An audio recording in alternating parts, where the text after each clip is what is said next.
Masih banyak yang buta sama data, buta sama fakta, buta terhadap hal-hal yang terjadi sebenarnya saat ini. Makanya sampai kemarin pun ada gerakan-gerakan yang mengatakan bahwa itu gerakan mahasiswa itu aduh gak bisa itu kayaknya. Soalnya kemarin. Tapi kan yang turun mahasiswa Oh iya mungkin mahasiswa Markas yang 02 tidak ya? mereka wakili.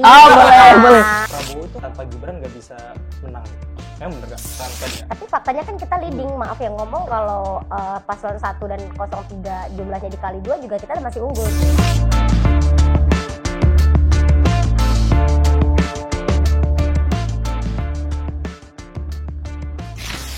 2024 adalah tahun di mana puncak demokrasi Negara Kesatuan Republik Indonesia akhirnya mencetakkan sejarah. Telah banyak hal yang telah terjadi, baik itu drama-drama elit-elit politik dan juga drama para pendukungnya. Dan pada hari ini, saya senang sekali saya sudah kehadiran teman-teman saya yang sungguh sangat luar biasa, teman-teman. Di sebelah kiri saya ada Muhammad Iksan Habibie, beliau adalah cawapres. Kebalik ya. Wakil Presiden mahasiswa dari Unila. Universitas Lampung. Boleh minta tepuk tangan? Oke, boleh. Luar biasa. Hidup mahasiswa gitu. Versus! Hidup mahasiswa. Versus! Perang gitu ya, perlawanan gitu. Saya kan di tengah Oh, gitu. dan menggunakan jubah hitam ini. Saya adalah hakim. hari ini. Aduh. Ada aja. Versus Kak Dina Puspa selaku humas dari TKD 02 Prabowo Gibran. Boleh minta tepuk tangan teman-teman? Assalamualaikum. Waalaikumsalam. Terima kasih loh teman-temanku telah hadir ke sini. Ya, sama-sama Mbak. Sama loh. Sebenarnya gue tuh udah lama pengen ngundang kalian untuk bisa ngobrol di sini.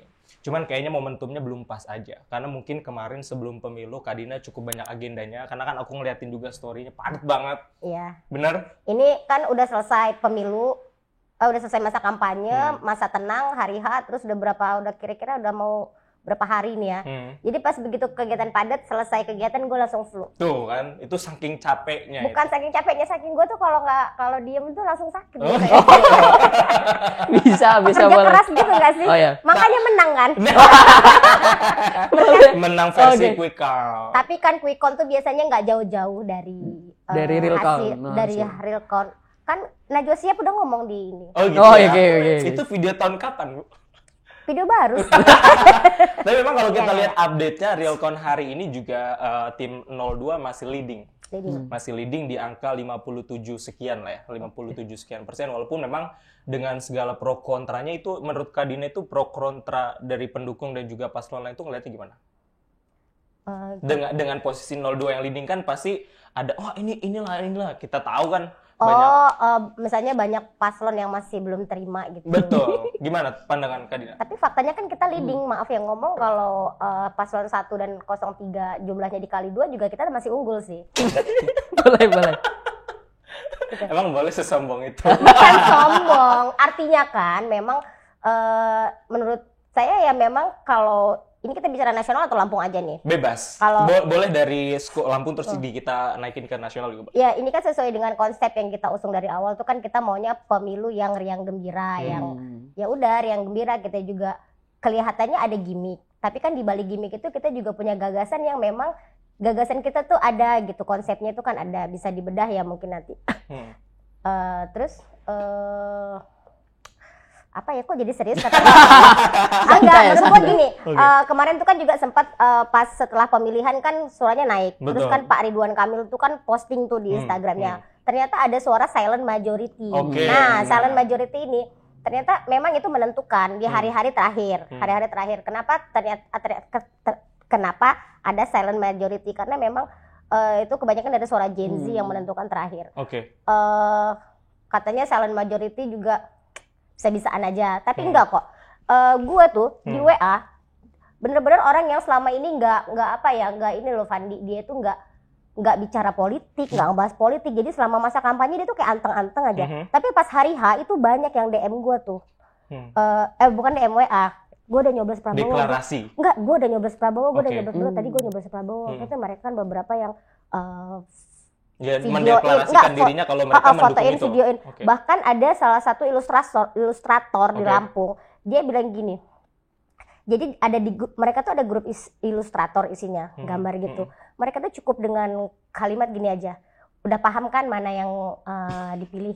Gitu. Karena apa? Karena melihat model kampanyenya 02 itu mewakili mereka gitu, mewakili karena mereka seniman ilustrasi dari pasangan 1, 2, 3 itu yang mewakili mereka itu dari sisi ilustrasi, dari sisi model kampanye itu yang di 02. Dan mereka selama ini nggak gembur-gembur, nggak deklarasi, nggak apa, tapi ternyata mereka tuh kompak coblos 02. Oke, itu dalam sisi teman-teman dari ilustrator yang mereka ngeliat itu hanya satu komunitas ya. Strategi kampanye 02 dalam sudut pandang visual campaign mungkin visual ya. campaign. Oke. Yeah. Tapi ada isu yang beredar gini Kak, katanya Prabowo itu nggak bisa 02 itu tanpa Gibran nggak bisa menang gitu. Yang bener Kak? Mungkin aja, karena kan nggak bisa dipungkiri kan ada suara Gen Z dan suara Gen X milenial tuh kan memang mayoritas ya. Berapa sih? 55 atau 60 berapa? Ya segitu. Kalau datanya di Lampung sendiri ada sekitar 3.900.000. Ya, pokoknya sebanyak itu. Nah, kita 02 itu kalau paslon 01 dan 03 itu tuh hanya menggunakan anak muda sebagai objek. Oke. Mereka berpasangan tua-tua. Menggunakan anak muda sebagai juru kampanye. Misalnya sebut saja 03 menggunakan anaknya, 01 menggunakan anaknya, terus menggunakan influencer. Tapi kalau kita langsung 02 itu Gibran yang seorang milenial tuh langsung dimasukkan ke dalam langsung dijadikan sebagai cawapres untuk ini loh Fandi. Langsung anak muda itu punya kesempatan untuk memimpin, langsung diberi kesempatan untuk memimpin sama Pak Prabowo ini. Jadi kita tuh nggak omon-omon gitu. Jadi itu nyindir itu bukan. Bukan. Nggak, kita nggak omon-omon. Iya, betul. Jadi kita langsung menggunakan anak muda si Gibran ini sebagai langsung turun, sebagai pemimpinnya, langsung sebagai subjeknya tadi. Gitu. Walaupun mungkin terlepas dengan fenomena sebelum-sebelumnya ya yang terjadi dengan Gibran sendiri ya. Kalau teman-teman mahasiswa itu kan kemarin sempat ada gerakan juga. Ya kan kita geser ke Iksan, teman-teman mahasiswa yang aktif juga. Kalau gue sih ngelihatnya Iksan di Instastory, di Instagram, bahkan beberapa aksi juga dulu aku sempat lihat dia langsung turun lapangan dan berdiri tegap di atas mobil komando gitu. Kalau Iksan sendiri ngelihat fenomena politik di Indonesia akhir-akhir nih gimana? Iksan ada nggak kemarin? Nah, nggak tahu nih. Kemana nih? Kemarin di mana, Mbak? Oh, yang mana? Yang di ini? Yang pada nyamperin tiket dulu. Oh enggak, itu perlu diklarifikasi, saya tidak hadir di situ. Saya tidak hadir. Iya, itu rame banget bukan? Rame ya, Mbak. Fenomena apa nih politik nasional? Itu loh, politik nasional deh. Kalau Iksan kan sering juga nih bikin konten dan rame juga. Kondisi perpolitikan saat ini tuh, Kapandi, terutama untuk mahasiswa, secara pandangan mahasiswa ya. Polarisasi itu pasti terjadi ya. Polarisasi terjadi di perpolitikan nasional. Jadi rakyat itu menjadi sebuah objek polarisasi ya. Jadi orang-orang elit-elit politik di atas itu ngelihat bahwa masyarakat ini perlu dipecah. Akhirnya kita dapat tuh pecahannya kan, lihat orang-orang berdebat. Itu kondisi perpolitikan sekarang ya. Orang-orang berdebat di sosial media, TikTok, platform-platform lainnya ya. Dalam hal perpolitikan sampai kayak ada yang ngomongin sebelah, ada yang ngomongin sebelah dan sebagainya. Itu tanda bahwa perpolitikan itu sedang berjalan. Demokrasi sedang berjalan. Namun yang menjadi poin di kita adalah kesatuan itu, kesadaran perpolitikan itu masih banyak yang kurang di masyarakat, terutama mahasiswa ya. Masih banyak yang buta sama data, buta sama fakta, buta terhadap hal-hal yang terjadi sebenarnya saat ini. Gitu. Makanya sampai kemarin pun ada gerakan-gerakan yang mengatakan bahwa itu gerakan mahasiswa itu aduh gak bisa itu kayaknya. Soalnya kemarin tapi kan yang turun mahasiswa semua. Oh iya mungkin ya, Pak. Kalau disebut sebagai mahasiswa iya benar.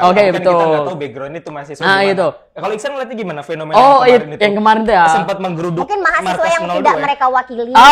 Boleh. Soalnya yang menjadi ini, Mbak, yang menjadi menjadi poin yang harus digarisbawahi gitu adalah kemarin ada wawancara dan salah satu statement bahwa ini mewakili dari mahasiswa Selampung.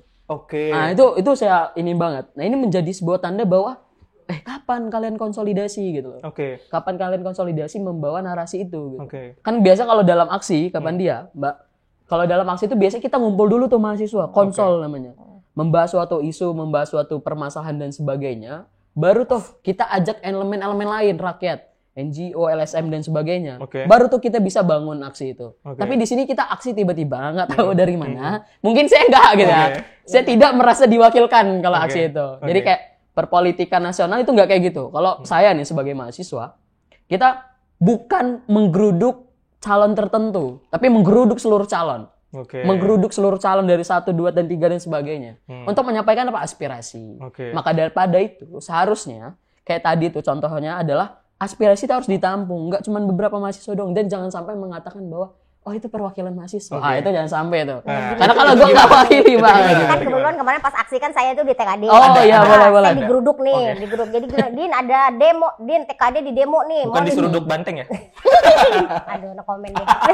Gini, Din TKD di demo. Langsung kan saya ke situ. Jadi, iya bener rame banget gitu kan. Terus memang kalau itu kan banyak tuduhan-tuduhan kalau mahasiswa itu mendukung 02 karena kedatangan mereka hanya ke 02. Tapi ternyata karena saya ada di situ dan ikut apa sih dari awal sampai akhir mereka demo itu, ternyata kan mereka tuh bukan mendukung atau tidak ada satu narasi pun yang membahasakan itu mendeklarasikan dukungan terhadap 02. Tapi mereka itu, nah tadi tuh nggak benar juga kalau misalnya dibilang tidak berbasis data. Mereka tuh berbasis data dari berbagai lembaga survei yang mereka monitor, mereka pantau dari sosmed itu. Angka kita tuh sudah tinggi, sudah leading tadi dibilangnya, sudah leading dan karena kan mahasiswa kan, lembaga survei kan ilmiah juga kan, jadi mereka percaya kalau misalnya 02 itu berpotensi menang dan mungkin menang karena sudah mendekati hari pemilihan saat itu, jadi sudah ini bakal menang nih 02, jadi ya sudah mau apa lagi kan gitu kan, ya sudah jadi mereka itu mengawal. Nah kalau memang Pak Prabowo dan Mas Gibran nanti benar menang di 14 Februari, mereka itu tuntutannya itu hanya meminta Pak Prabowo dan Mas Gibran itu untuk benar-benar merealisasikan program dan gagasan visi misi Pak Prabowo yang mereka bawa dalam pencapresan ini. Jadi tidak ada bahasa mendukung atau mendeklarasi, malah saya berpikir mereka ini kritis dan cerdas karena mereka sudah tahu data, Pak Prabowo mungkin akan menang berdasarkan hasil survei, dan hasil survei itu juga pasti tidak akan jauh beda dengan hasil akhirnya, dan mereka mau mereka meminta Pak Prabowo kalau menang tolong kawal visi misi. Bahasanya kontrak politik ya, bahasa lainnya. Tolong dikawal ini program-program jangan sampai meleset. Kira-kira itu aja. Iya. Sedikit sanggah boleh nggak? Boleh. Jadi kalau data itu betul data secara secara ilmiah ya. Secara ilmiah yaitu survei-survei. Tapi perlu kita ketahui beberapa waktu lalu pemilihan presiden pun ada sesuai dengan adanya survei-survei, tapi tidak sesuai dengan kenyataan gitu. Kondisi pada saat Presiden SBY mencalonkan diri sebelum itu ada survei dan sebagainya. Itu nggak sesuai dan nggak sesuai kondisi sekarang gitu. Tapi kok ini yang menjadi sebuah pertanyaan. Kenapa gitu loh kok ada 6 lembaga survei. Iya, betul. Tidak meyakinkan banget tuh sudah 6 lembaga gitu ya? survei dan tadi kalau disebut sama Iksan mereka tidak mewakili mahasiswa. Ya mungkin tidak mewakili mahasiswa yang vaksinnya Iksan. Gitu. Mungkin mereka mahasiswa kan banyak tuh. Betul, mahasiswa selampung ya masuk akal karena kan mereka dari berbagai kampus tuh. Soalnya sebab ada isu yang beredar ketika ada teman-teman yang ngelihat di lapangan juga, ini ternyata berangkat ke sana naik bis ber-AC gitu. Sungguh sangat tidak mungkin teman-teman mahasiswa yang biasanya turun aksi biasanya naik ojek online gitu kan. Terus Bopat gitu. Kok ini berangkat ke sana naik AC, bis AC, itu gimana tanggapan Kak Dina? Nah, itu mungkin mahasiswa yang bukan aktivis tapi mahasiswa kan nggak semuanya miskin. Aku nggak bilang gitu. Nggak kan itu kan kayak apa sih namanya, kayak menuduh gitu. Kayak ada semacam tuduhan kalau mereka dimobilisasi mungkin maksudnya gitu kan. Tapi kan nggak, mereka sebenarnya itu juga bukan domain 02 mereka naik atau tidak. Yang kita tahu pada saat itu mereka menggeruduk. Saya juga nggak paham mereka itu dari mana. Tahu-tahu mereka tiba-tiba datang. Udah kita terima, terima aspirasinya. Tapi ada yang perlu ini Kak, di garis bawahi lagi nih. Tadi kan terkait tentang bukan faksi ya. Tapi kalau dari mahasiswa itu gerakan tuh murni. Setiap mahasiswa gerak itu gerakannya murni terhadap kritis. Tadi kata Mbak itu mahasiswa kritis, itu benar kritis. Tapi kan perlu kita ketahui pemilu itu belum selesai. Gitu maksudnya belum, ibarat kalau sekarang kan ini jauh gitu ya. Sebelumnya kan belum ada quick count gitu. Oke lah kalau quick count ketika kita sudah jelas. Tadi silent majority pada diam. Itu benar. Dalam survei itu orang-orang masih belum mengeluarkan pendapatnya. Kan? Belum kita tahu bahwa kelihatan secara publik. Betul. Jadi dia milih 1, 2, atau 3 itu kan jelas. Nggak terlihat di dalam survei. Tapi kita tahu jauh dari sebelum quick count muncul, itu survei udah ada. Kenapa mereka hanya fokus kedua gitu kan? Kenapa grupnya kedua? Kenapa nggak 1, 2, 3 gitu kan? Kalau semua itu saya ikut. Serius. kalau 1, 2, 3 digeruduk saya ikut. Harusnya kemarin memang Iksan ikut Enam. supaya tahu. Oh gitu. Jadi supaya tahu apa isinya gitu. Alurnya gimana? Jadi kemarin tuh ternyata memang aksi mahasiswa itu cuman menggeruduk 02 ya Kak ya? Ya itu kan bukan domain kita. Iya, oke. Ya, maksudnya untuk yang terblasting di media juga gitu ya? Iya, betul. Tapi tadi Iksan sempat bilang katanya kondisi saat ini ketika survei itu terjadi dan tidak sesuai dengan kondisi saat ini. Memang kondisi saat ini yang menurut Iksan tuh kayak gimana? Kondisi apanya, mahasiswa atau apanya? Kondisi ya perpolitikan lah. Oke, ya kalau kondisi mahasiswa dari yang tadi kan, ketika masih banyak silent majority, tapi kenapa kok teman-teman masih mewakilkan nama itu tuh? Yang menjadi masalah itu cuma itu. Oke. Mewakili dari mahasiswa se-Lampung, itu kan ada loh. Kalau silent majority itu kan nggak mesti mahasiswa. Iya, betul. Karena kan sekarang itu juga pemilih itu juga tidak berdasarkan bukan geografis, berbasis wilayah. Oke. Dia DPT besar di mana, kecil di mana, tapi kan juga ada juga berdasarkan komunitas. Oke. Terus orang-orang yang swing voter yang nggak peduli gitu kan, apa bahasanya, siapapun presidennya gue mah gini-gini aja gitu kan. Nah orang-orang yang begitu ya itulah mungkin yang dimasuk silent majority, tapi dia kan kalau mahasiswa itu kan nggak semuanya mesti yang aktivis kampus yang bisa bersuara. Yang tidak aktivis, yang kupu-kupu kuliah pulang kan juga mereka juga punya suara dan punya mungkin, pendapat ya. Mungkin itu berarti yang gerak kupu-kupu itu Mbak. bisa jadi. Oh, bisa jadi. Oh ya. Tapi betul, enggak apa-apa. Kupu-kupu diam-diam juga kan mereka punya aspirasi. Nah itu. Kupu-kupu kan juga biasanya kan ya kupu-kupu tuh kan juga banyak juga yang basisnya itu menengah ke atas. Betul. Gitu. Terus juga bisa jadi dia nggak aktif di dalam kampus tapi di luar kampus dia aktif. Ya, nah itu juga. makanya yang dibutuhin mahasiswa ya orang-orang seperti itu juga. Gitu. Dia kan berangkat naik bus, kita juga bisa cipratan naik bus juga kalau aksinya gitu. Oh maksudnya biar enggak, maksudnya gini. Kurang komunikasi. Maksudnya gini, iya benar. Benar itu kata Mbak Nina, betul. Jadi kalau bisa komunikasi lah buat gerakan itu ke mahasiswa lain gitu kan. Jadi kita bisa konsol bareng-bareng ngebahas isu. Nah, nomor 1, 2, 3. Dibikin kita dong, semua kita geruduk diundang. gitu. Waduh, udah selesai pemilunya. Tapi pertanyaan nih gini, kan pemilu udah selesai. Dari Kadina sendiri, bakal nyangka nggak kalau bakal kayak gini kondisinya, leading gitu, terus juga memimpin secara survei, quick count dan juga real count KPU sampai hari ini? Ya nyangka, bahkan kita tuh waktu pada saat berkampanye itu kita tuh tidak berpikir kalah. Oke. Kita tuh pikiran kita hanya menang 1 putaran atau menang 2 putaran, itu aja. Kita tuh berpikir menang. Ternyata kan sesuai target kita menang 1 putaran. Untuk secara nasional yang walaupun sekarang belum ketok palu ya. Ya survei kan, kita kan punya survei kita kan juga kredibel. Yang punya KPU juga udah di atas 50%. Tadi saya cek 60 malah ya. Terus kita punya survei internal juga. Ini sebenarnya saya belum boleh share, cuman ya sudahlah, maaf ya ketua. Sudah 70%. Wow. Sudah dirilis kemarin, kita punya survei internal itu kalau nggak 2 hari yang lalu atau kemarin tuh sudah 89% masuk data, itu sudah 70%. Nasional. Lampung. Wow. Ya. Kalau Iksan ngelihatnya apakah ini memang bakalan terjadi seperti ini atau gimana? Sebenarnya harusnya kayak gimana sih? Tapi yang pertama yang perlu digarisbawahi lagi nih. Kan katanya kalau misalkan kan ini kondisinya real count itu belum selesai ya. Ya kan dari Sirekap itu data ya dan sebagainya. Real count-nya belum selesai. Real count kita udah selesai kok. Jadi real count KPU belum selesai. Jadi yang pertama itu adalah harus jangan jumawa dulu. Tidak jumawa. Iya, jangan jumawa. Iya. Jadi kalau kemarin deklarasi itu bukan jumawa ya. Oke, enggak apa-apa. Apa tuh? Enggak jumawa. Oke, enggak jumawa. Oke. Maksudnya gini, kita harusnya fokus dulu ke pemilu, kondisi. Kita harus bisa mengawal, kita harus bisa mengawasi. Kita bisa sebagai mahasiswa terutama ya, harus bisa mengawal kondisi pemilu saat ini. Adanya kecurangan atau tidak, adanya masalah atau tidak, kan fokusnya ke sana sebenarnya. Kita tidak perlu terfikirkan bahwa kita terganggu dengan deklarasi ini, kita terganggu dengan ini, enggak. Seharusnya kita bisa fokus ke pemilu itu, pengawasan aja cukup. Ya, kita juga fokus kok pengawalan saat ini. Jadi teman-teman tuh juga setelah pemilihan juga itu tim di TKD tuh nggak berhenti bekerja. Mereka saat ini dalam fokus pengawalan suara. Bagaimana nanti suara itu sesuai dengan yang di TPS kan hasilnya. Terus soal dugaan pelanggaran itu banyak tuh skor yang keluar. Sebenarnya simpel aja, kalau memang nemuin pelanggaran ya laporkan saja, kan ada wadahnya, ada tempatnya, salurannya. mau lapor ke Bawaslu kayak ke polisi atau apa gitu kan punya salurannya masing-masing. Jadi kalau misalnya ditemukan ada dugaan pelanggaran ya laporkan saja. Jadi jangan ngomong-ngomong apa tadi omon-omon gitu kan.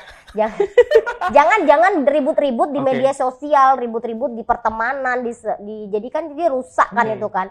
Jadi kita yang mengusung kampanye Riang Gembira itu jadi terciderai gitu kan. Harusnya kan kalau ada dugaan pelanggaran ya udah laporkan saja. Oke, gitu. laporin. Dengan segala track record yang ada, apakah kita masih bisa percaya dengan lembaga-lembaga yang harus tempat kita melapor? Jangan segitu pertanyaannya. Jangan masih bisa dipercaya. Emang dipercaya? Itu iya seriusan gitu. Jangan apakah masih emang dipercaya? Kayak gitu aja gitu. Karena kan banyak. Ini pada pandang mahasiswa loh, Mbak. Bukan pandangan ini ya elektoral ya, masing-masing calon ya, bukan. Ya kita tahu kondisi sekarang. Banyak masalah-masalah yang timbul sejak sebelum pemilu berlangsung gitu. Sejak baru tahapan-tahapan awal. Kita tahu semua bahwa contoh, ini kasih contoh nih, siap contoh nih ya Mbak ya. Ada yang katanya kampanye di masjid. Ada yang katanya bagi-bagi susu di CFD, ya kan? Ada bukan juga katanya, yang kalau itu Kalau bagi-bagi susu itu contoh. Udah dianggap sebagai pelanggaran kan? Itu masuk ke pelanggaran Pemprov. Iya, pelanggaran administratif. Perda. Iya, tapi tidak pelanggaran pemilu. Ya, Bawaslu bukan. Maksudnya itu fokusnya ke sana. Banyak sebenarnya hal-hal. Nah, berarti kan sudah pernah ada orang menemukan pelanggaran, dilaporkan, diproses dan ditindak. Sebenarnya kan ya udah sesimpel itu. Kita kan negara punya aturan gitu aja. Jadi kan itu fokusnya bukan ke Bawaslu, tapi ke Perda kalau itu. Terus ada ketiga pencoblosan yang sudah surat-suara yang coblos. Iya. Cuman hanya sebatas statement bahwa itu ya seperti itu. Contoh yang kayak 31.000 suara, 31.000 coblos dari KPU mengatakan bahwa itu suara itu sudah tidak sah. Itu kan contoh ya itu bagus. Contoh pelaporan gitu loh. Tapi sampai sekarang kita masih percaya atau enggak gitu pemilu itu. Gitu. Tindak lanjutnya seperti apa? Itu harus dipertanyakan. Makanya kalau ditanya percaya atau tidak itu salah pertanyaannya. Masih dipercaya atau tidak gitu loh. Oke. Terlebih ada isu ini konspirasi nih. Aduh, konspirasi lagi. Konspirasi ini terserah. Ini penganut paham konspirasi. Dulu waktu Covid percaya juga ya. Konspirasi. Konspirasi ini terlepas dari ini benar atau enggak ya. Political apa kita sebutnya? Genuis dari Bapak RI1 kita yang menempatkan banyak pejabat-pejabat di berbagai tempat untuk bisa ini kaitannya dengan film yang kemarin dirilis juga. Pendapat kakak gimana? Jujur gue nggak nonton Dirty Food. Kenapa? Karena waktu itu gue kerja capek banget. Sibuk berarti. Dan ya gue nggak nonton aja.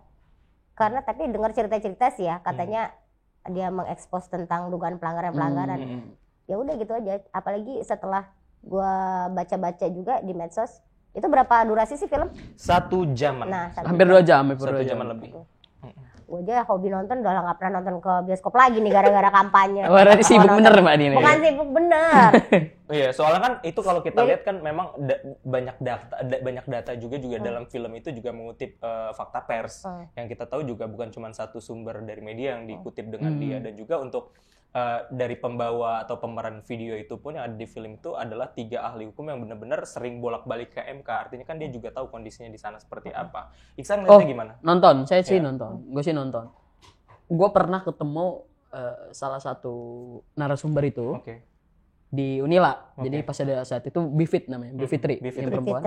Itu diskusi kita terkait kebebasan akademik di kampus. Dan ternyata benar, orangnya berwawasan luas. Dan yang perlu, ini tentang Dirty Vote ya terutama ya. Apa yang film itu sampaikan, itu isinya itu fakta, itu jelas fakta. Jelas fakta karena ya itu, ibarat, pernah ini gak sih Mbak, clipping berita. Nah itu tuh sebenarnya filmnya tuh clipping berita. Clipping yang divisualkan. Clipping yang divisualkan dan diaudiokan dengan pendapat gitu. Digital clipping yang digital. Ya ibarat film itu ya, sebagai tanda aspirasi dan ekspresi itu nggak cuma aksi yang di TKD itu gitu kan, tapi banyak caranya. Itu film itu isinya seperti itu. 90% itu isinya clipping berita. Dan menurut gua dari film itu ya itu bisa mempengaruhi kondisi. Cuman ya itu bukan. Tapi gua balik lagi bertanya, apakah itu film bisa dipercaya? Seperti pertanyaan lo tadi. Karena pertama, kenapa itu dirilis pada saat masa tenang? Yang kedua, itu kan ternyata Bivitri dan 2 akademisi lainnya ternyata itu kan adalah timnya Pak Mahfud MD. Oh iya, oke. Nah, jadi kan kita juga melihat netralitas film ini seperti apa kan. Jadi itu yang mungkin walaupun film itu mungkin ada pro kontra, positif negatifnya, tapi kan gue juga balik nanya ke lo tadi. Boleh, saya jawab nanti, Mbak. Apa tadi? Apakah bisa dipercaya? Oke. Gitu kan. Kalau ditanya bisa dipercaya karena 90% itu 90% itu clipping berita dan isinya itu data fakta, itu bisa dipercaya, Mbak. Kalau jawaban bisa atau tidak, bisa. Dan nonton dulu nih. Apa? Bikin nobar dong. Kasih Udah itu yang di Mbak tadi lihat itu. Itu nobar di sini. Iya, bukan di sini. Bukan di sini. Kalau di sini kalau di Jakarta enggak, maksud gue waktu di Jakarta kan enggak boleh kan nobar. Oh iya, salah waktu itu waktu di Blok M ya. Iya, Blok M. Blok M enggak jadi nobar. Nah, itu maksudnya bikin nobar di sini waktu itu harus. Enggak apa-apa, karena kita kan enggak gini tuh, Mbak. Masa kampanye itu kan kondisinya kita di kondisi di saat itu tuh bukan mengambil masa, membawa masa banyak-banyak. Itu yang pertama.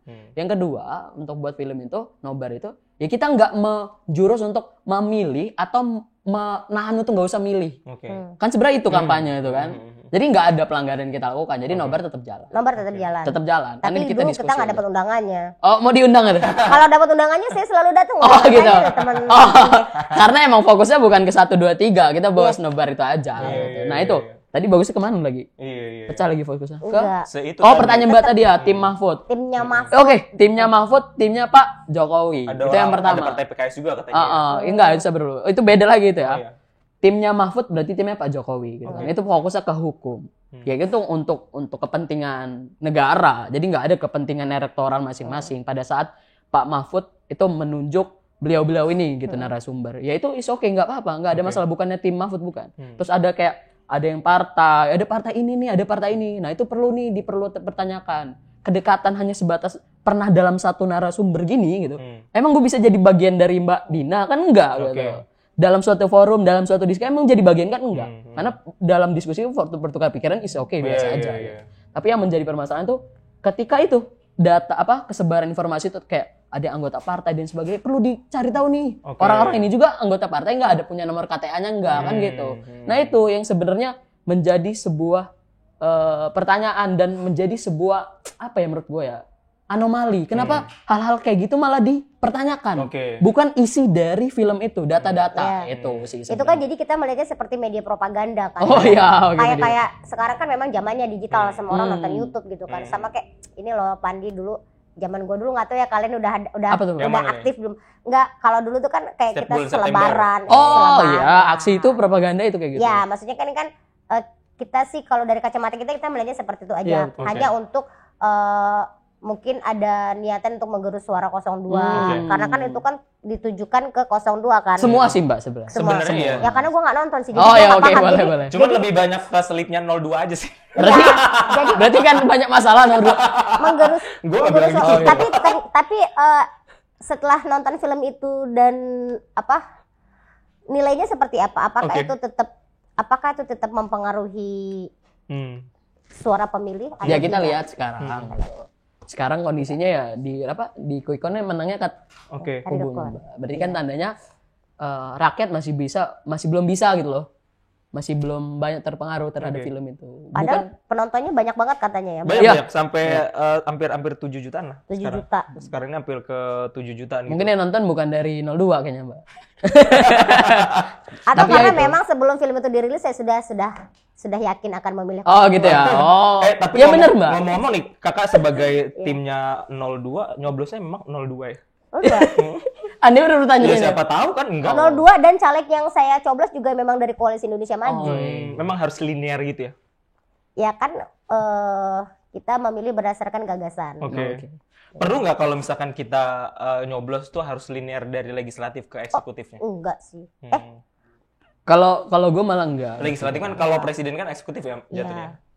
Tergantung yang gini kan kalau caleg itu kan di semua tingkatan kan. Tinggal kepentingan lo apa Fandi? Kepentingan lo di kota, di provinsi, di RI, sama presiden. Tergantung gagasan. Tergantung gagasannya. Tapi ada juga yang perlu. Misalnya kebutuhan lo di kota apa? Lo sebagai warga kota Bandar Lampung misalnya. Kebutuhan di Bandar Lampung apa misalnya? lu cari caleg yang memang kira-kira dia bisa visi misinya ya, gagasannya bisa memenuhi terus kebutuhan kita. Kira-kira nanti dia juga pada saat bekerja di DPRD itu bisa tidak bertarung dengan kepala daerah untuk memperjuangkan aspirasi lu. Betul. Kita balik lagi ke tadi, bisa kalau ada permasalahan bisa dilaporkan aja, salah satu mungkin sengketa pemilu ke Bawaslu dan juga ke MK pada akhirnya. Iya, tapi sambil ditanya lagi, itu percaya apa enggak gitu. Fokusnya gini, Bawaslu kemarin waktu pas sebelum pemilu, akhirnya mungkin quote on quote dapat serangan pajar dari presiden gitu. Bukan serangan pajar. Saya sih yang beritanya itu. Iya sih, ya serangan siang gitu. Artinya apa? Pejabat dari Bawaslu dinaikin gajinya. Iya. Bahkan sampai ke 29 juta. Apakah itu upaya untuk bisa nantinya ketika ada sengketa pemilu yang dilaporkan ke Bawaslu mungkin ada keberpihakan di sana? Ya, itu juga karena ucapan ada utang budi dengan presiden kita, gimana tanggapan Kak Dina? Nggak gini loh, kan gue ini di sini sebagai TKD 02 kan, kalau gue harus berbicara kebijakan itu juga gimana ya? Karena gini. Pusat gitu. Karena kan pasti mungkin yang disengketakan adalah kelidingannya 02.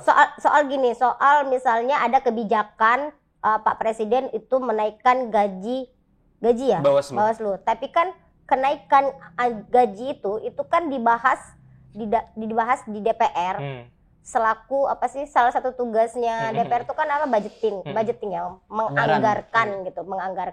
Jadi kan tidak serta merta itu pure keputusan Pak Presiden. Jadi kan itu kan dibahas di DPR yang di situ ada banyak partai-partai, fraksi partai politik ya. Ya, mereka yang ikut menentukan. Jadi kan sebenarnya itu juga nggak pure keputusan gitu. Jadi kan sebenarnya itu sudah dibahas, tidak kucuk-kucuk.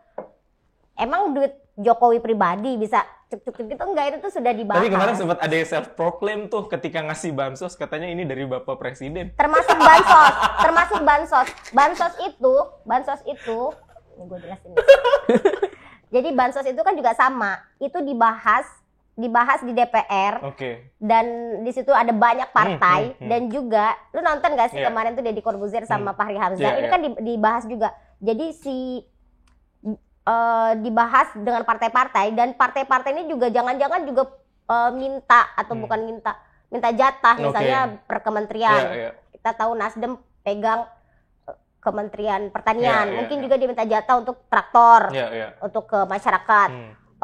PDIP punya Menteri Sosial juga punya minta. Nah, dan bansos yang dibagikan sama Pak Jokowi itu tuh tulisannya Istana Negara kok, bukan Jokowi, bukan Prabowo, bukan Gibran gitu kan. Jadi memang Istana Negara kok memang. Dan kenapa dibagikannya itu sekarang-sekarang? Karena memang itu sudah timeline-nya, time schedule dari itu sudah diputuskan sejak anggaran itu dibahas. Itu udah ada timeline-nya, Fandi. Nice banget. Jadi kebetulan ya, kita nggak tahu. Yang bahas kan Senayan, Senayan kan. Gitu. Nah, Iksan ngeliatnya gimana fenomena Bawaslu dapat quote on quote serangan pajar dari Bapak Presiden kita tadi? Ya selalu. Ini tadi kan Mbak Dina mempertanyakan kenapa film itu munculnya di masa tenang. Nah, kembali lagi pertanyaannya. Kembali nih pertanyaannya. Iya. Enggak nih, lanjut ya Pak. Kenapa Pak pada saat proses pemilu? Kenapa pada saat sebelumnya? Masa jadi tenang. sebelumnya istilahnya. Enggak kayak film. Yang film kan masa tenang. Kalau masa tenang kemarin udah dijelasin ya. Ini karena gue bukan yang buat video ya. Yang buat video ngomong ya karena kondisinya itu kalau misalkan di-upload pada saat debat dan sebagainya sebelum itu katanya mengganggu proses ini. Makanya pada saat masa tenang itu tidak boleh mengeluarkan video yang membuat gaduh ya. Jadi kan nggak tenang masyarakat. Bukan itu sih Mbak. Kalau masa tenang itu nggak boleh kampanye. Fokusnya tidak boleh mengajak atau tadi itu tidak boleh mengajak atau tidak memperbolehkan milih salah satu paslon. Ini kan kayak kampanye terselubung untuk tidak. Kalau tanya kampanye terselubung jangan saya sih. Saudara-saudara, tapi sejak kapan yang namanya masa tenang itu tenang? Nggak pernah. Tidak ada yang pernah. Ya mungkin caleg-caleg 2019 enggak? Mungkin mikirin caleg-caleg balik modal kampanye, saya udah ngeprint banner di mana-mana. Balik modal apa enggak? 2019 lanjut tadi ya. Bawaslu tadi. Bentar tipis tuh. 2019 pernah ada film Sexy Killer sama orang yang sama, Mbak. Itu kan di masa tenang. Nah itu mungkin dipertanyakan ke langsung sutradaranya lah ya kalau. Dan itu harusnya kita undang sutradaranya tapi dong. Tapi dia udah jawab juga. Lo undang Dendi, lo ajak ke Unila, nanti gue datang. Bener. Udah jawab. Itu udah jawab juga di media. Oh udah dijawab sama. Ya kan kita bisa diskusi sama dia. Nanti lihat banyak videonya Pak. Salah nonton satu dulu segmen dia gitu. Iya ini gue kurang riset udah nonton dulu ya. Oke. Tadi Bawaslu, yaitu tanya sama pertanyaannya, kenapa di masa pada saat pemilu yang seharusnya Bawaslu bisa fokus aja gitu, nggak usah mengeluarkan mengeluarkan keputusan seperti itu. Walaupun memang kita tahu sudah dipersiapkan dari sebelumnya. Betul. Dan juga kita tahu di DPR bagiannya siapa aja. Gitu. Itu partainya yang paling banyak nomor berapa? Nomor berapa? Gitu kan. Nomor berapa ya? Nah itu yang perlu digarisbawahi juga. Gitu. Nah seharusnya mengeluarkan kebijakan-kebijakan seperti itu tuh ya sebelumnya, gitu kan. Terus tadi yang Mbak sampaikan terkait bansos itu dibahas di DPR itu kembali lagi. Gitu. Ya kan kita tahu sebelum itu, ini ada waktu pemilu gitu kan. Jangan sampai dekat pemilu nanti dikira apa kan seharusnya bisa kayak gitu. Iya, nah ini mah asumsi sih kayaknya. Ini kan contoh. Enggak, berarti asumsi yang benar-benar nyata berarti gitu. Itu mungkin adalah bagian dari strategi yang nggak tahu secara tidak langsung mungkin. Itu kita nggak tahu. Mungkin. Tapi yang perlu diinin juga. Yang bilang tadi itu elit. Ya, itu mungkin adalah kecerdasan dari Bapak Jokowi. Mungkin. Untuk ya kan bisa mengendorse secara tidak langsung mungkin. Mbak Dina ngomong elit bagaimana? Ya kayak misalkan bansos dari presiden ya. Kan dari istana kata Mbak itu. Tapi kan ada aja menteri-menterinya yang ngomong ini dari Pak Jokowi ya gitu kan. Itu contoh pertarungan elit lah. Kita nggak mau inilah. Kita nggak memungkiri bahwa ya itu pertarungan mereka itu yang model kampanye aja. Oh gitu ya. Jadi itu kampanye, Mbak. Nggak tahu. Nggak kan ada. Tahu diklaim. Nah itu namanya kan klaim. Ada orang yang mengklaim ini dari Pak Jokowi. Padahal kan itu memang dari negara. Ya, bansos itu memang harus dibagikan. Kalau ditahan nanti kita salah juga. Ya menjadi pertanyaan juga tuh, kenapa bansosnya lebih banyak daripada pas COVID? Soalnya saya malah nggak dapat bansos dari COVID. Mak gue dapet nggak ya? Mak gue biasanya itu. Kenapa gitu loh? Mak gue dapat beras. Kenapa Pak Jokowi itu selalu mengeluarkan kebijakan pada saat yang momennya nggak tepat, nggak tepat gitu untuk nggak tepat untuk kita. Gitu. Nggak tepat untuk suasana. Oh iya betul. Langkah politik dia. Oh saya tidak tahu. Gitu, seharusnya supaya presiden itu tidak membuat suatu kegaduhan terus. Nggak gaduh sebenarnya. Oh gitu ya? Nggak gaduh. Kita doang yang gaduh. Kita doang. Karena kita nggak dapat proyek. Aku tidak ingin berbicara gitu sini. Coba kalau kita dapat proyek kita diam juga nih. Makanya itu seharusnya Presiden Jokowi ya melihat kondisi saat ini. Gitu. Padahal masyarakat lagi terpolarisasi dengan adalah kondisi pemilu. Tapi jangan sampai dipanas-panasin terus. Tapi kalau soal polarisasi ya, kenapa ini kan sebenarnya yang diharapkan Pak Jokowi dan Pak Prabowo ini kan memang supaya tidak ada polarisasi, ya kan? Kita lihat Pak Prabowo itu dia rela jadi menterinya lawan politiknya pada saat 2019 karena apa? Karena negara ini sudah terpolarisasi dengan amat sangat gitu. Ada cebong, kampret, sampai ada korban jiwa kan. Akhirnya ya sudah, dia berpikir ada yang salah dengan sistem pemilu pada saat 2014 dan 2019. Makanya pada saat 2019 dia memutuskan untuk rekonsiliasi. Dan model rekonsiliasi kok gue udah kayak rekonsiliasi ini yang memang akan dia pertahankan terus termasuk 2024 ini. Jadi pas nanti ketika dilantik dia juga ingin merangkul lawan politik mungkin gitu. Bisa jadi. Oh jadi kemungkinan 1-3 ataupun bisa dirangkul, Mbak? Bisa jadi kan sudah gitu. Ada waktu pada saat sambutan di Istora Senayan kemarin tanggal 14 Februari malam kan dia juga sudah membuat statement dia akan merangkul semua elemen yang memang bisa membangun bangsa ini, yang berpotensi, yang berkompeten, yang memang ingin membangun bangsa ini. Jadi dia sudah ada kalimat seperti itu. Jadi kan sebenarnya model rekonsiliasi inilah yang mau diusung sama Pak Prabowo dan Mas Gibran nanti. Jadi dan ini memang sudah diterapkan di 2019. Begitu dia berdamai dengan Pak Jokowi. Gimana San? Terkait rekonsiliasi ya, jikalau misalkan ada beberapa yang menang saat ini terus mau digabung, menurut gue itu menjadi sebuah bumerang lagi untuk kita. Bersatu dalam untuk negara gitu. Nggak apa-apa. Kenapa kan kita ingin sama-sama membangun bangsa gitu. Satu emang gabung untuk bangun negara boleh. Tapi pemerintah tuh butuh oposisi. Ya kita tahu 2019 itu ada berapa oposisi, nggak banyak. Nah lihat sekarang kondisi Presiden Jokowi itu selalu mengeluarkan kebijakan-kebijakan yang kadang nggak banyak dikritisi oleh DPR yang seharusnya ada hak pengawas gitu. Terhadap pemerintahan saat ini. Nah itu salah satu kecerdasan tadi ya katanya, kecerdasan Presiden Joko Widodo. Itu benar. Seharusnya tidak semuanya menjadi bagian koalisi. Bagaimana nanti di DPR? Siapa yang selalu memperjuangkan rakyat kalau misalkan ada salah satu kebijakan yang nggak sesuai? Gitu. Makanya itu menjadi bumerang juga untuk kita. Mungkin bangun negeri bisa gitu bareng-bareng. Berarti kita tunggu aja nanti. Gitu 01 sama 03 kan belum mengeluarkan statement. Kalau 01 kemarin dia udah sempat ngeluarin statement, dia tetap pada gerakan perubahan. Cuman 03 yang kayaknya terpecah. Gini. Soalnya kemarin Pak Mahfud sama Ganjar ya, Bapak Mahfud ya, mohon maaf, dan juga Pak Ganjar kemarin tuh Pak Ganjar tuh dengan kekehnya ingin memperjuangkan, kalian emang percaya suara saya segitu, katanya begitu ya. Begitu ya. Kemudian Pak Mahfud ngeliat komen-komennya. Iya, udah upload statement di X, pemilu telah usai. Jadi kan itu dua hal yang bertolak belakang antara pasangan 03. Itu kalau soal Pak Mahfud itu sudah diklarifikasi oleh dia sendiri. Itu gue baca di medsos. Iya betul. Baca kan. Jadi yang dia maksud sudah usai itu pemilu pencoblosannya yang sudah usai. Jadi tapi dia tetap mengawal suara. Kayaknya sebatas itu aja. Belum ada keputusan untuk dia nanti apakah akan melakukan mau ikut di gerbong rekonsiliasi atau tetap di oposisi. Ya makanya itu juga.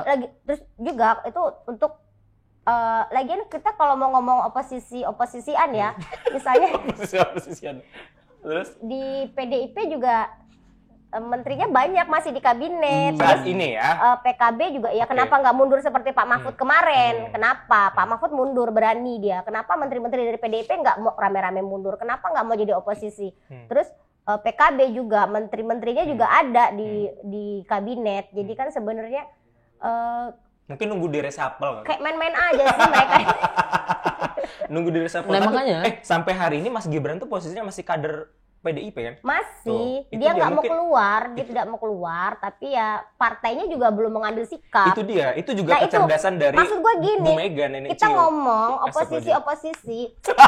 Parah. Mohon maaf, Bu Mega. Kita ngomong oposisi gitu tuh presiden loh. Iya, presiden kelima Republik Indonesia. Pejuang loh dia tuh. Masya Allah. Oposisi itu kita lihat juga gagasan perubahan misalnya. Konsepnya apa? Yang kedua tokohnya siapa gitu. Kalau konsep perubahan yang seperti apa yang sampai saat ini tuh gue tuh bukan karena gue di 02 juga ya, gue ini kan monitor tuh 1, 2, 3 tuh gue monitor. Gue tuh belum nangkep konsep perubahan apa yang akan diusung oleh 01.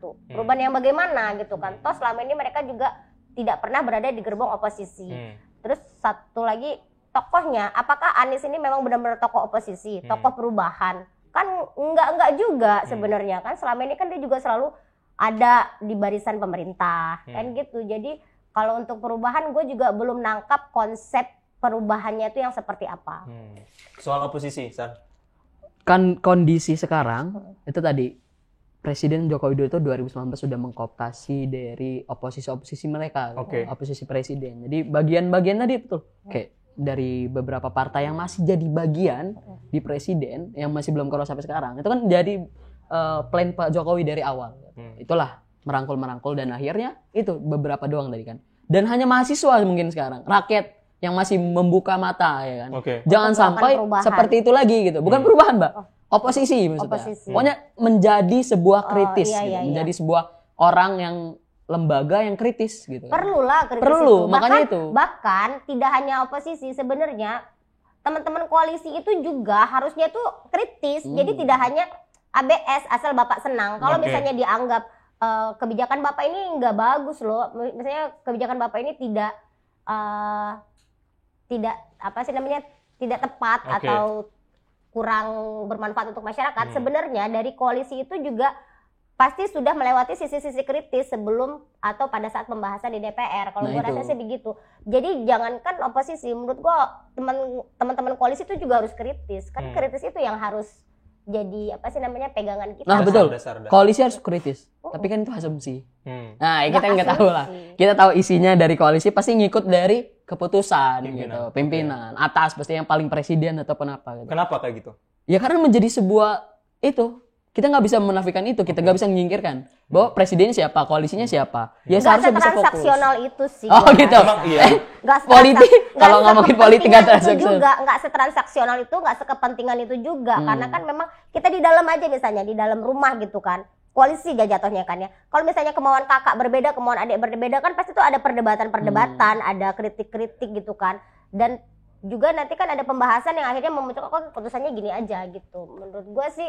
Tapi kalau misalkan dicontohkan tadi dengan keluarga, kayaknya kurang pas. Apa dong? Gue kan lembaga terkecil aja yang gue contohin. Soalnya kan kalau keluarga itu pasti ini ya, mau gimana pun juga pasti mendukung damai-damai aja. Tapi kan kalau misalkan kepentingan politik ya kita tahu apapun pasti bisa dipolitisasi dan juga berdasarkan kepentingan. Karena yang namanya politik nggak bisa lepas dari kepentingan nggak sih sebenarnya? Betul. Dan yang perlu kita garis bawahi juga nih, kalau koalisi itu kan kita tahu pasti ada hal-hal yang menjadi sebuah keputusan dan kontra politik ya. Dan kalau misalkan ada oposisi itu pasti ada kontranya. Kontra dari setiap keputusan apapun itu gitu. Misalkan ada keputusan yang baik atau tidak, kita pasti ada oposisi untuk melihat keburukan itu yang bagian mana. Itu pasti harus. Kenapa? Ya kita tahu kondisi sekarang. Kemarin dari setiap gerakan-gerakan mahasiswa, gerakan undang-undang KPK, RUU KPK itu 2019 menjadi undang-undang sekarang. Lalu ada cipta kerja dan sebagainya, itu karena kondisi perpolitikan saat itu sudah dikondisikan oleh Presiden Joko Widodo. Jadi oposisi itu tidak terlihat, makanya udah jalan aja tuh keputusan aja kan. Dia kayak konsultan Pak Presiden sudah dikondisikan oleh Pak Presiden. Iya, itu jelas banget Mbak kalau dikondisikan Pak Jokowi itu. Kalau dikondisikan Pak jangan-jangan dia konsultannya atau stafsusnya Bapak gitu. Mbak ini apa stafsusnya diundang jadi stafsus presiden mau juga kayaknya. Jangan-jangan ini adalah bagian dari timnya Pak Tom Lembong. Aduh. Saya mau berkepentingan di sini. Berkepentingan apa? Kepentingan rakyat. Itu ya. Makanya kita selalu berfokus ke pengawalan dan pengawasan pemilu. Ya semuanya kan kepentingan rakyat. Iya betul, kepentingan rakyat mana tapi? Rakyat gitu. Rakyat Wakanda. Oh gitu. Kan Wakanda nomor. Jangan. Itu udah benar. Tapi sebenarnya kalau kita lihat kalau kita tarik kesimpulannya sebenarnya politik itu adalah sebuah hal yang luhur ya. Sebuah hal yang luhur, sebuah hal yang baik dan juga untuk kebaikan bersama. Nah, betul tuh kalau politik ya, kemaslahatan. Cuman dalam praktiknya kan banyak intrik mungkin yang dilakukan kotor, intrik politik ya itu pun berdasarkan kepentingan masing-masing warna kan mungkin ya. Tinggal ya gimana kita sebagai rakyat biasa nih kalau gua ngelihatnya ya mudah-mudahan siapapun nanti pemimpinnya pada akhirnya tetap bisa membawa kebaikan untuk seluruh masyarakat Indonesia dan itu pun yang ada di Pancasila kita yang kelima ya. Jadi pada akhirnya juga at the end of the day keadilan sosial bagi seluruh rakyat Indonesia. Bener gak sih? Betul banget. Gue cocok belum gue jadi mata najwa. Mata panjul. Mata panjul ya. Mata panjul. Oke, ini kita kayaknya sudah mau closing sebentar lagi. Kalau Kak Dina nyantai ya, enak ya ngobrol sama kita ya. Kayak cepet aja gitu. Cepet nggak kerasa. Nanti kita buat episode kedua ya, tenang aja. Boleh. Kita undang Yai Mirja gimana? Kalau Yai Mirja kayak semakin seru juga itu.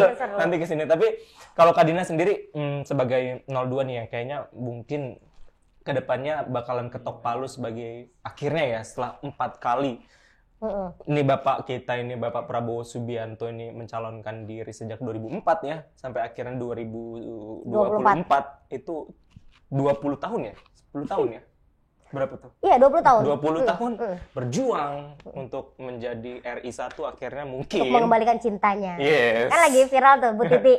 Kita kan nggak pernah tahu motifnya Pak Prabowo sampai 4 kali itu memperjuangkan apa sebenarnya. Memperjuangkan kemaslahatan rakyat. Secara teori. Bener kok. Ya mudah-mudahan, ya kan. Mudah-mudahan itu bisa terjadi ketika nanti beliau dilantik. Gimana harapan Kak Dina dan juga mungkin untuk bisa orang-orang yang akhirnya belum bisa menerima dengan kondisinya ya gimana? Kalau ini sekalian closing statement. Boleh sambil lihat ke kamera situ ya. Oke. Aduh, selesai gini ya. Aduh, saya diem aja lagi gini. Jadi gimana ya? Kalau sudah di atas 50% masih berdasarkan quick count, real count KPU bahkan. Jadi sebanyak itu rakyat yang memang menitipkan amanahnya kepada Pak Prabowo dan Mas Gibran. Orang sebanyak itu berarti kan menginginkan keberlanjutan program. Kita lihat gini, kalau kita melihatnya gini tadi Pandi bilang soal apa sih harapan. Gitu. Berarti kan mereka menitipkan harapan untuk program-program di masa kepemimpinan Pak Jokowi yang 10 tahun itu tetap berjalan. Berjalannya juga kalau orang itu nggak mulus gitu, okay. Mulus. Jadi nggak ada goncangan di masa transisi. Terus udah gitu berjalan mulus. Jadi tetap stabil lah negara ini. Terus program-program yang sudah dilakukan Pak Jokowi kan juga kan kita sudah melihat sih Pandi. Misalnya kalau di Lampung sendiri kita akhirnya punya jalan tol di masa kepemimpinan Pak Jokowi. Terus udah gitu kita punya kereta cepat. Ada juga IKN. Terus Indonesia Emas. Ya harapan kita untuk Indonesia Emas 2045. Jadi kita ya memang berharap lah dari internal 02 juga berharap di internal 02 juga kita berharap kalau memang Pak Prabowo dan Mas Gibran itu mampu untuk menjalankan program-program keberlanjutan dari Pak Jokowi ini. Oke, tentunya harus bisa dikawal juga ya. Kita kawal. Dan baik itu internal dan juga eksternal harus bisa sama-sama mengawal ya. Kita kawal seperti yang saya bilang tadi. Tidak hanya oposisi yang mengawal, koalisi itu juga harusnya memang tetap berpikir kritis gitu. Ada perdebatan-perdebatan di dalam pasti. Karena kan saya juga di dalam nih, maksudnya di 02. Itu kan juga saya juga melihat, memperhatikan dan merasakan langsung ketika ada konstelasi-konstelasi, ada perbedaan-perbedaan. Makanya akhirnya terpilihlah Mas Gibran itu kan untuk perekat.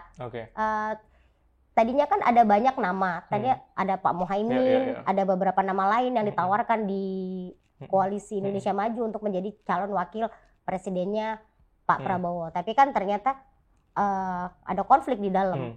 Dibahas kan kalau si A jadi cawapres, partai B minta keluar. Terus begitu aja muter-muter. Akhirnya Pak Prabowo itu ngambil keputusan juga lewat musyawarah. Jadi ya oke, kalian partai-partai silakan tulis aja dia siapa gitu. Dan nama Gibran itu muncul. Harapan karena begitu nama Gibran muncul solid, nggak ada lagi nggak ada perdebatan, ya sudah di situ. Oke. Ya. Jadi memang kan yang harapan kita tuh seperti itu tuh, semua itu berjalannya tuh sambil menjalankan pemerintahan itu tidak ribut-ribut gitu kan, jadi mulus gitu. Ya mudah-mudahan itu bisa terkawal dan juga bisa terwujud dengan baik demi Indonesia Maju. Indonesia Emas 2045. Indonesia Emas Maju. Yang kita kampanye itu. 2045 udah merit belum? Udah. Nanti kalau gue merit datang ya. Iya dong. Ajak itu Yai Mirja juga. Yai Mirja, jangan lupa nanti kalau Pandi merit datang. Tapi kapan meritnya? Naik kan Yai Mirja? Sementara Realkon KPU juga price suaranya tinggi juga di Amel juga insya Allah lolos. Asik, keren ya. Kita ada backingan orang ini wakil ketua DPRD Lampung Selatan. Oh iya, DPRD Lampung Selatan, DPRD Lampung. Orang Natar ayangku. Orang Lampung Selatan. Oh ini calonnya? Iya. Oh, oke, siap. Cantik. Kalau ganteng mah aku. Bisa. Ada aja. Dengan apa yang udah kita obrolin dengan juga fenomena politik Indonesia baik itu di Lampung ataupun di nasional yang terjadi saat ini. Iksan sebagai teman-teman mahasiswa yang konsisten untuk bisa mengawal dan mengadvokasi pemerintahan kita dengan segala intrik dan juga dramanya yang ada. Iksan mau ngomong apa? Yang pertama, karena kondisi pemilu ya, kita fokus ke pemilu. Yang pertama adalah tetap kritis. Tetap buka mata, buka hati ya. Buka hati juga. Jadi jangan sampai mandek di hati. Apa yang dia inginkan itu aja gitu. Itu jangan sampai. Buka hati, buka mata, tetap fokus terhadap pemilu. Fokusnya ke apa? Ke pemilu itu pengawasan dan penghawalan.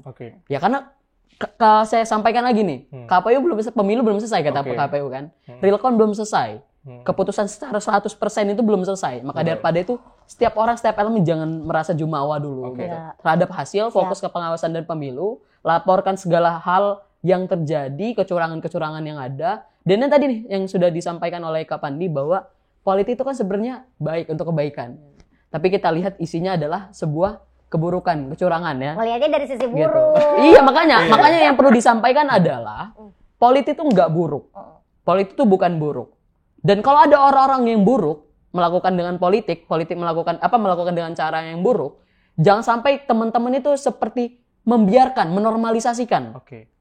Oh, itu melakukan politik curang. Oh, itu politik buruk dan sebagainya, dan menormalisasikan. Oh, biasa aja. Perpolitikan buruk itu biasa. Oh, jangan. Itu adalah salah satu cara atau pemikiran yang salah banget. Yang salah banget. Politik itu untuk kebaikan. Kepentingan kebaikan itu kepentingan rakyat. Maka daripada itu, kalau ada kecurangan, ada politik-politik yang tidak mementingkan rakyat, maka daripada itu teman-teman harus bisa buka mata untuk terus memperjuangkan hal tersebut. Harus terus laporkan. Jangan sampai menormalisasikan setiap kesalahan dalam politik. Udah sih itu yang perlu disampaikan. Dan harus berani. Harus berani. Itu pentingnya. Dan akhirnya karena tadi Iksan bilang politik buruk, akhirnya banyak anak muda yang tidak tertarik terjun ke politik. Betul banget. Nah, itulah makanya juga saya sebagai generasi tua ini Bukan saya yang bilang loh, walaupun kelihatannya iya sih. Bukan nggak perlu dibilang sudah. Jadi itu juga yang juga saya minta titipkan ke Iksan dan teman-teman juga gimana caranya tetap mengedukasi teman-temannya supaya melihat politik itu sesuatu yang tujuannya baik. Dan juga dibawa dengan enjoy aja politik kekinian seperti yang dilakukan Yai Mirza sekarang. Wah ini Yai. Enggak, coba sekarang gini. Dan juga Mas Gibran ya, sekarang kan anak-anak muda itu kan banyak dilibatkan. Tidak langsung terjun ke politik, tapi ke ekosistem politik. Bagaimana kemarin Mas Gibran juga melibatkan anak-anak muda di tim kampanye. Ada kita bikin divisi khusus namanya TKN Pantai. Memang di situ tuh anak muda semua yang mengerjakan itu anak muda semua. Kita lihat dong setiap acara Pak Prabowo itu rasa konser, terus rasa event. Itu kan kental banget kan. Terus visualnya juga itu kan anak muda. Mereka bekerja untuk kampanye politik tapi dengan cara yang menyenangkan gitu kan. Dan itu juga yang penting untuk keberlanjutan itu termasuk rangkulan Pak Prabowo dan Mas Gibran terhadap masyarakat gitu. Dan mudah-mudahan yang dirangkul semua tanpa ada gap dan tanpa ada border di sana. Mudah-mudahan itu juga demi kemajuan kita, termasuk kita kawal. Setelah ini kita bisa ngobrol lah dengan tim. Terima kasih banyak Kak Dina. Makasih banyak. Terima kasih banyak Iksan udah mampir ke sini. Udah ya. ngobrol-ngobrol sini. Mudah-mudahan nanti kita di lain kesempatan bisa ada waktu. Betul banget. Mungkin kita bisa bikin acara offline gitu-gitu mungkin. Kedepannya kita nggak ada yang tahu. Terima kasih juga buat teman-teman yang udah nonton video ini sampai habis. Apapun yang kamu lihat di video kali ini, mudah-mudahan apa yang bisa diambil silakan diambil. Kalau nggak ada yang bisa diambil, ya keterlaluan lu mau nonton lama-lama nggak ada yang bisa diambil.